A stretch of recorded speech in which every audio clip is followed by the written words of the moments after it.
El 5 de marzo de 1953, el hombre que controlaba la vida de 200 millones de personas dejó de respirar.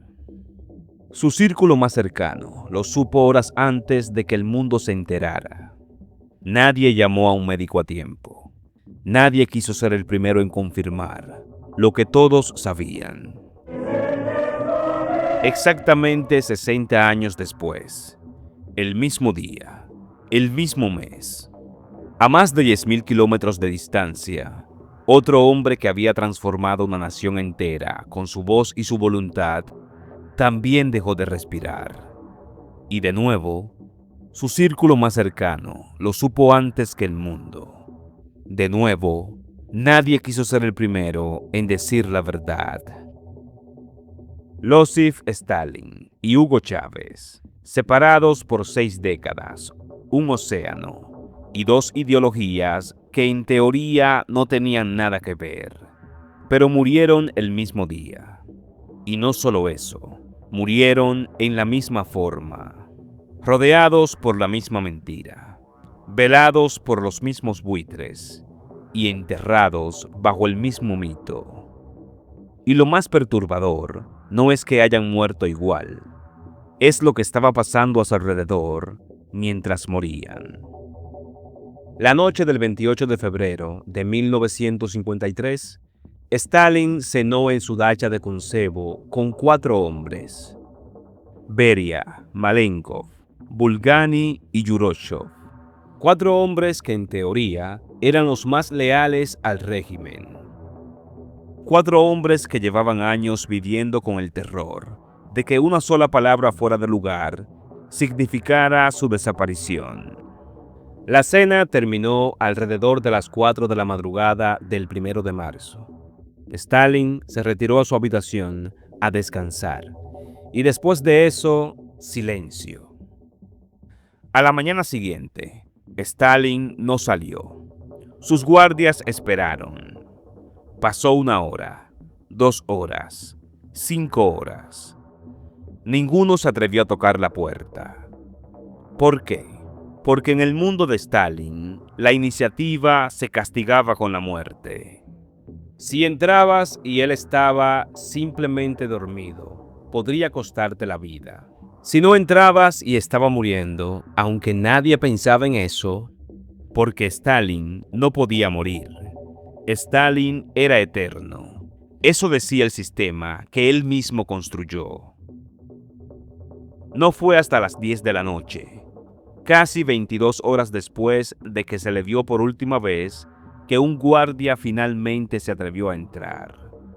Y lo encontró en el suelo, consciente pero incapaz de hablar, empapado en su propia orina.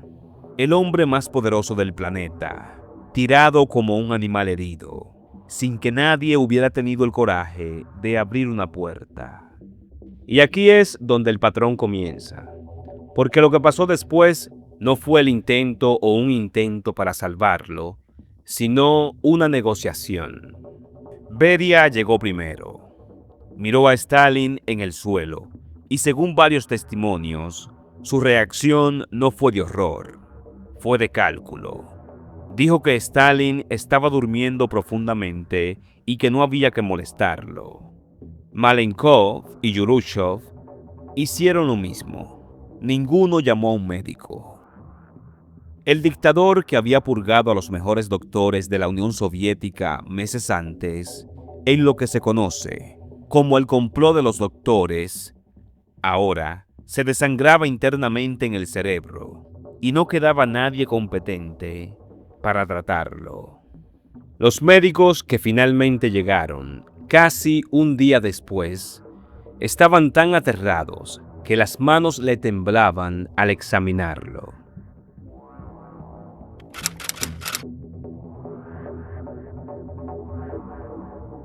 Hugo Chávez llevaba meses desaparecido de la vida pública. Su último discurso fue el 8 de diciembre de 2012, cuando hizo algo que nadie esperaba: nombrar un sucesor. Miró a la cámara y dijo que si algo le pasaba, Venezuela debía votar por Nicolás Maduro. Fue la primera vez que Chávez admitió públicamente que podía morir, y fue la última vez que el país lo vio hablar. Después de eso, silencio. Se fue a Cuba. Las operaciones se multiplicaron. Los boletines médicos eran vagos, contradictorios, a veces absurdos. Nadie sabía nada, y los que sabían no hablaban. Chávez regresó a Caracas el 18 de febrero de 2013, pero no a Miraflores. Regresó al Hospital Militar, y allí se creó la misma habitación cerrada que en la dacha de Kuntsevo, 60 años antes. Un líder aislado, un círculo íntimo que controlaba cada fragmento de información, y una pregunta que nadie se atrevía a responder en voz alta. Ya murió. Maduro, Cabello, los hermanos de Chávez, todos sabían más de lo que decían, y los médicos cubanos controlaban el acceso. Y mientras tanto, Venezuela estaba en vilo, igual que en la Unión Soviética en marzo del 53, esperando una verdad que los de adentro ya conocían. El 5 de marzo de 2013, Nicolás Maduro apareció en cadena nacional, con los ojos rojos y la voz quebrada. A las 4:25 de la tarde de hoy, 5 de marzo, ha fallecido el comandante presidente Hugo Chávez Frías. Hugo Chávez había muerto. La misma fecha, la misma pregunta sin respuesta. ¿Cuántas horas antes ya estaba muerto? Stalin tenía 74 años cuando murió, pero llevaba años deteriorándose. Los que lo veían de cerca notaban el declive, la memoria más lenta, los arranques de paranoia más frecuentes, las reuniones más cortas. Pero nadie, absolutamente nadie, podía decir una palabra.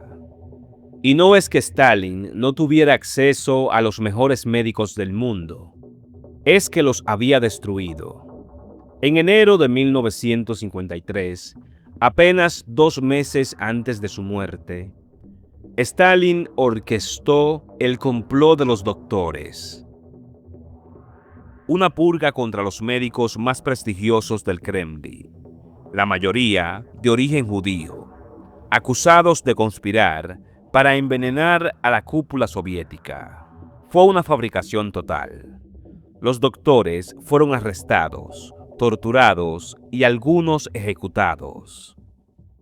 Cuando Stalin sufrió el derrame cerebral, los únicos médicos disponibles eran jóvenes, inexpertos y paralizados de miedo.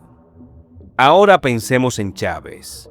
En junio de 2011, Chávez anunció desde La Habana que le habían detectado un tumor, pero lo hizo a su modo, controlando cada palabra, proyectando fortaleza y presentando el cáncer como una batalla revolucionaria. Esta batalla la vamos a ganar, dijo. Y durante casi 2 años, la enfermedad de Chávez se convirtió en el secreto peor guardado y mejor protegido de América Latina. ¿Por qué se operó en Cuba y no en Venezuela?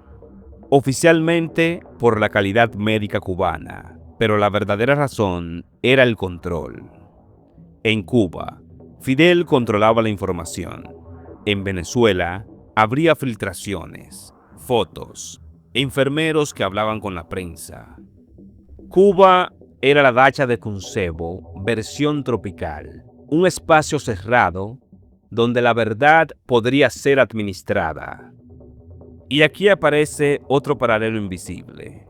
Stalin destruyó a sus médicos por paranoia. Chávez entregó su cuerpo a médicos extranjeros por desconfianza en su propio sistema.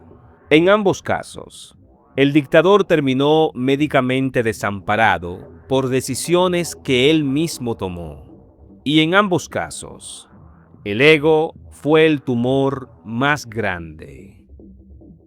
En la dacha de Kuntsevo, Mientras Stalin estaba inconsciente, con el cerebro destrozado, 4 hombres se turnaban para velar al líder.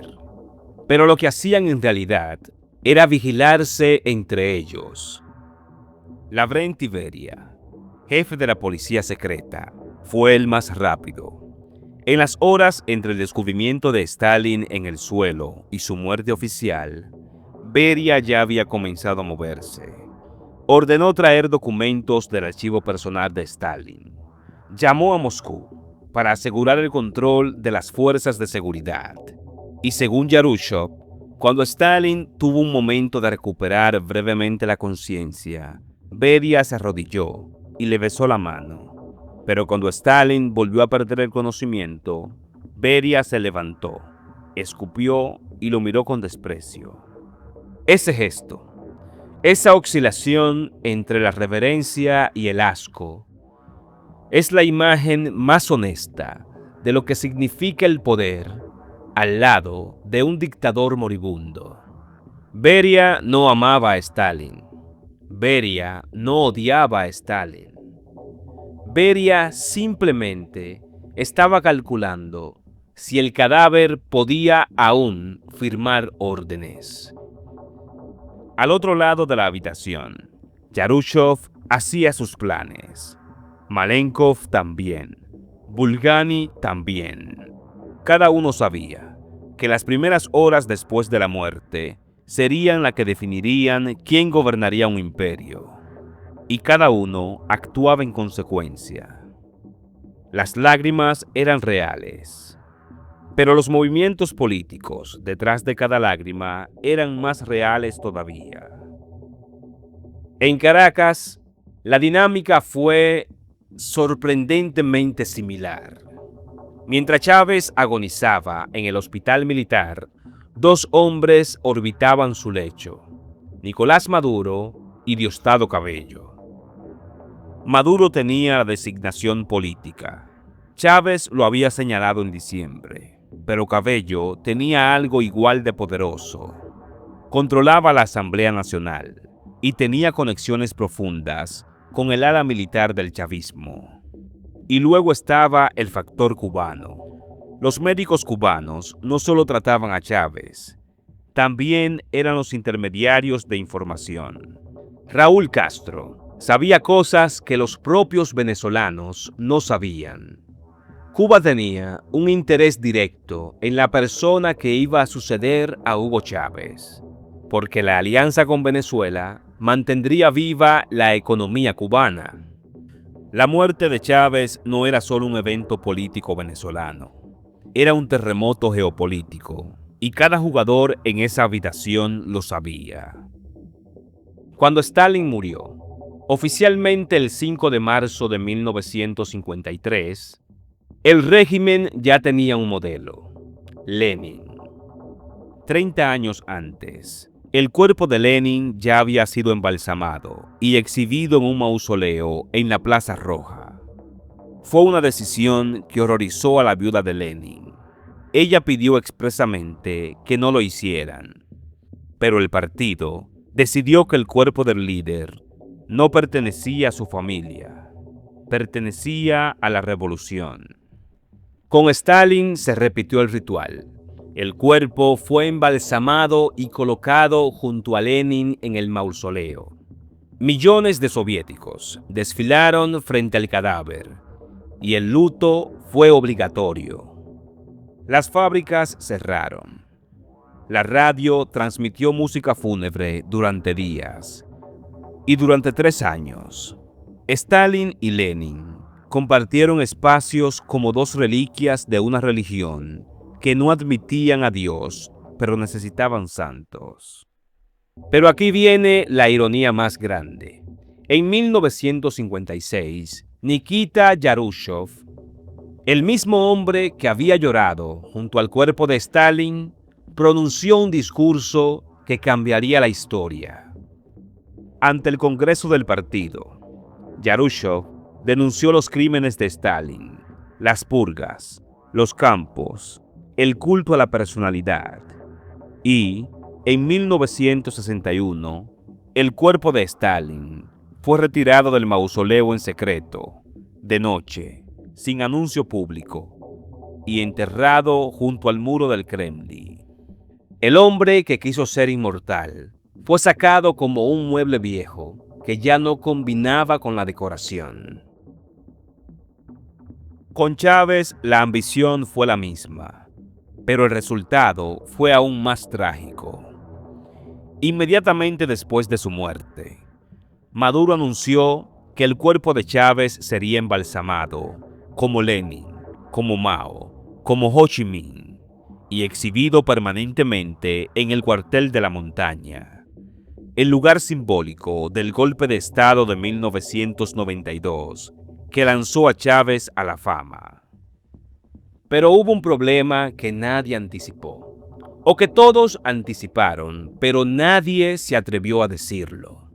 El proceso de embalsamiento requiere comenzar casi inmediatamente después de la muerte. Y todo indica que la muerte de Chávez fue oculta durante horas, quizás un día entero. Pero mientras el círculo interno negociaba el futuro político, cuando los embalsamadores rusos llegaron, ya era demasiado tarde. Misma fecha de muerte.